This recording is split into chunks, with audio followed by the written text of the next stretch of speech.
If you weren't trying to impress anyone, would you still exist as you? We've built our lives in a hall of mirrors. Every choice is now framed by a silent, imagined audience. We no longer ask, "Who am I?"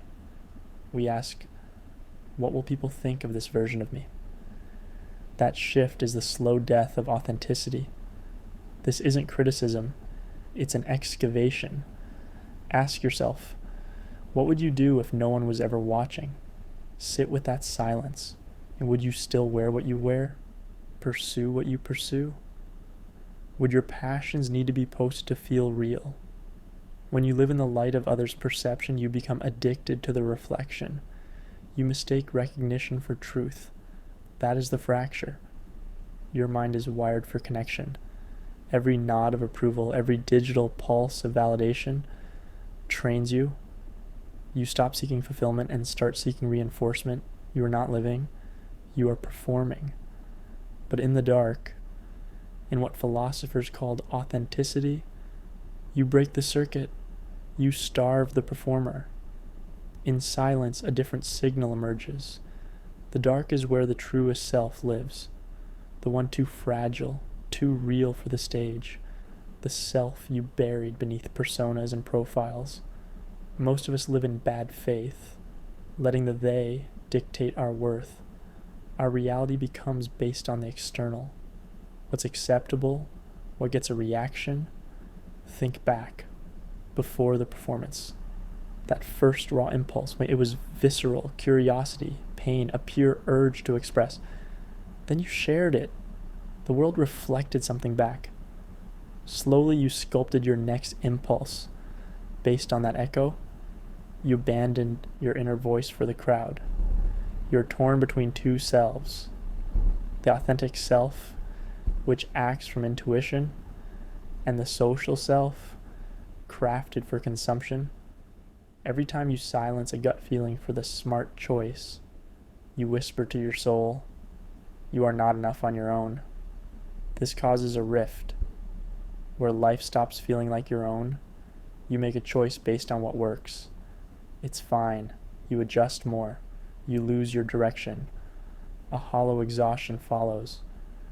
When you stop asking, "What will give me a role?" and start asking, "What is true to my existence?" a genuine life is born. You don't need a life hack. You need solitude, boredom, time with your own uncurated thoughts. If no one saw it, would it be worth being? This question is a mirror. Most of us flinch because the answer reveals how far we've wandered from simply being human. We are conditioned to believe that without a witness, our experience is not real. That value requires visibility. But that is a lie. Not everything true is for display. Some truths are only for the soil of your soul. If no one could see your life, would you still live it? If the answer is no, consider. You've built an identity under the illusion of meaning. You've confused audience with purpose. You built a stage and now you're trapped in the third act. This question hurts because it pulls back the curtain on existence. Would you still love what you love if no one praised it? Would you still be who you are if you were the last person on earth? Authenticity is not a strategy. It is existence without expectation. We have forgotten how. As children, we played for the sake of play. Creation was its own purpose. Then we learned that being has value only when acknowledged. That was the moment we left the garden. Not with a slam, but with quiet compromises. Is this impressive? Is this me? You call it growing up. Often it is surrender. Here's the liberating truth. If your self requires an audience to feel real, you have never met your true self. But if you can sit alone with your own unmasked being and feel peace, you have found it. You have uncoupled your existence from the world's appraisal. In that detachment, you find your essence, your own undeniable isness. So ask, don't rush. If no one could see you, would you still exist as you are? If yes, you are living.